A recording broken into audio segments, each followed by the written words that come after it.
Welcome to my channel Reena in life. तो ये है चांदी के राक्षस की कहानी का एपिसोड 7। तो एपिसोड 6 में आपने देखा था कि जो कुशल है वो चांदी के राक्षस को मारने के बाद एक जो वहाँ का राजा था उसे बोल के निकल गया था कि मुझे अभी दुनिया में और घूमना है और बहुत सारी खोज करनी है। तो वो खोज करता करता समुद्रों को, बादलों को, सबको पार करता हुआ वो अभी एक डिफरेंट प्लैनेट पे पहुंच गया था। और ये जो प्लैनेट है वो एकदम डिफरेंट सा प्लैनेट था जहाँ पे हर चीज़ तिकोनी थी, ट्रायंगल शेप में थी। तो यहाँ पहुँच गया है। और यहाँ पहुँचने के बाद जब वो मार्केट घूमने गया तो उसको बड़े अजीब अजीब से यहाँ पे लोग दिखाई दिए। और साथ ही उसने ये भी देखा कि उसकी जो फियांसे है रेखा, उसको यहाँ पे किडनैप करके ले आए हैं और यहाँ पे किसी अपने महापुरुष से उसकी शादी करना चाहते हैं। तो वो किसी तरह से उन किडनैपर्स के पीछे पीछे जाता हुआ रेखा को ढूंढ लेता है। और रेखा को जहाँ पे भी बंद करके रखा होता है, बंदी बना के रखा होता है, वो वहाँ पहुँच जाता है। और फिर वो वहाँ पे जाके रेखा को सांत्वना देता है कि कोई बात नहीं, अब मैं यहाँ पे आ गया हूँ, now I will save your life, don't worry. तो अब आप आगे देखो क्या होता है, वो कैसे रेखा की लाइफ बचाता है वहाँ पे। और फिर कुशल ने तीर निकाल लिया।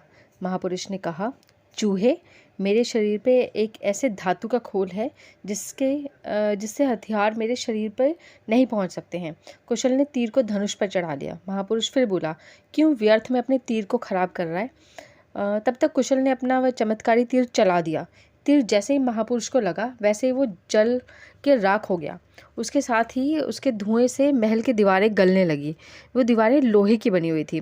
कुशल और रेखा जो थे दोनों चील के पास आ गए। वो चील पे बैठे, चील उड़ चली।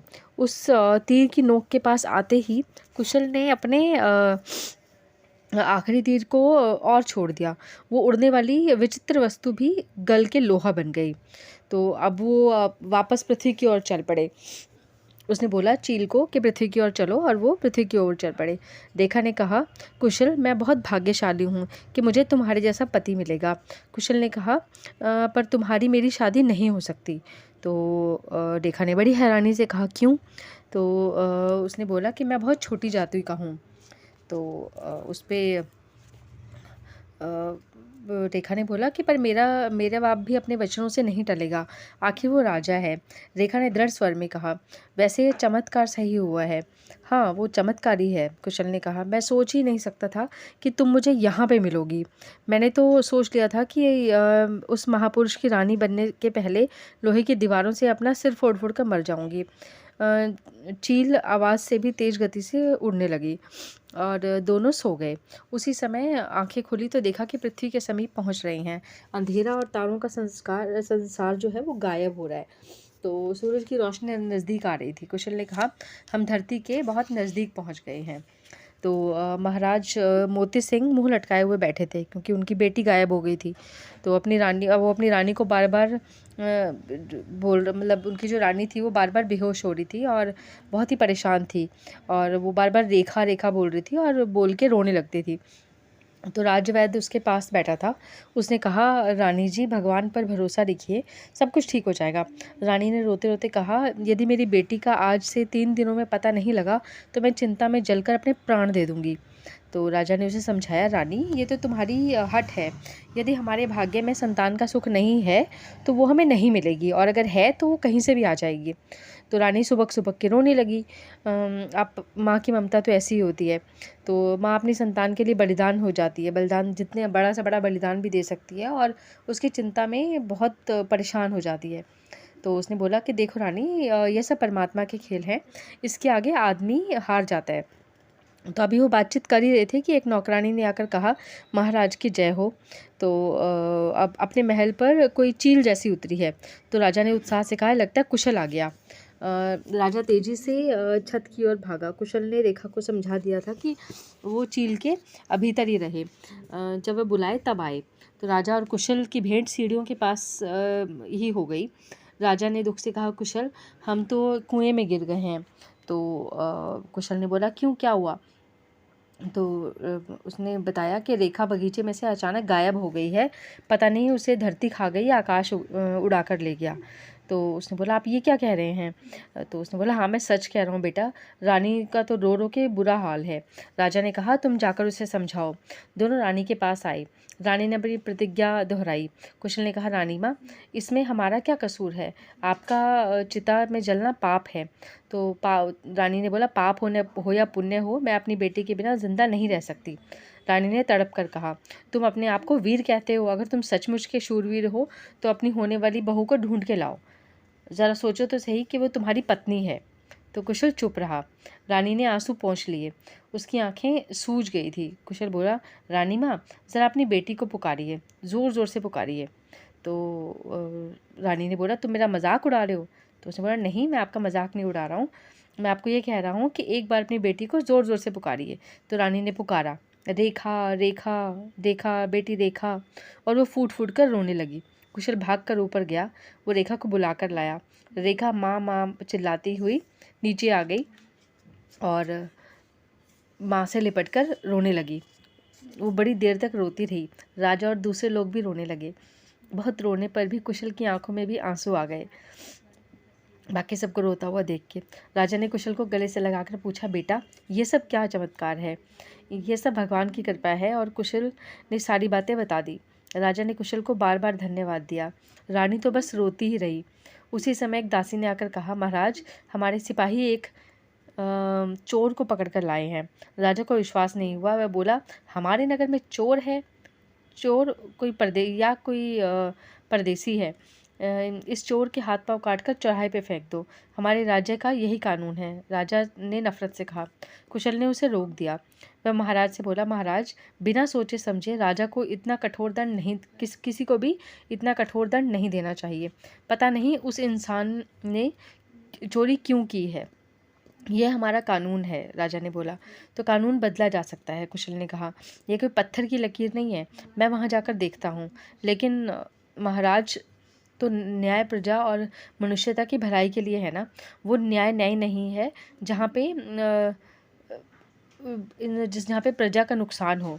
न्याय को समय के साथ साथ बदल देना चाहिए। न्याय को मनुष्य की भलाई के लिए करना चाहिए। राजा ने कहा यह काम तुम करो फिर। तो कुशल महल के बाहर आया। वहाँ एक युवक हथकड़ियों व बेड़ियों से जकड़ा हुआ खड़ा था। उसके कपड़े पुराने थे और दाढ़ी बढ़ी हुई थी। कुशल को उस युवक की उम्र पर तरस आ गया। उसने पूछा तुमने चोरी क्यों की? चोर कुशल को घूरता घूरता बोला तुम कुशल हो? कुशल अपना नाम सुनकर चौंक पड़ा। वो भी हैरानी से बंदी को देखने लगा। तुम जानते हो? तुम मुझे जानते हो? तो उसने बोला हाँ भैया, मैं जानता हूँ, मेरा नाम प्रणवीर है। मैं राजा शूरवीर। तो कुशल को जैसे विश्वास ही नहीं हुआ। उसने उसे घूर कर कहा तुम और राजा शूरवीर के बेटे, वो भी चोर? उसका खून इतना सफ़ेद नहीं हो सकता। समय की बात है भैया, प्रणवीर ने कहा। जो आदमी इंसानियत नहीं रखता उसका यही हाल होता है। लेकिन मैं एक बात कहूँगा कि मैंने चोरी नहीं की।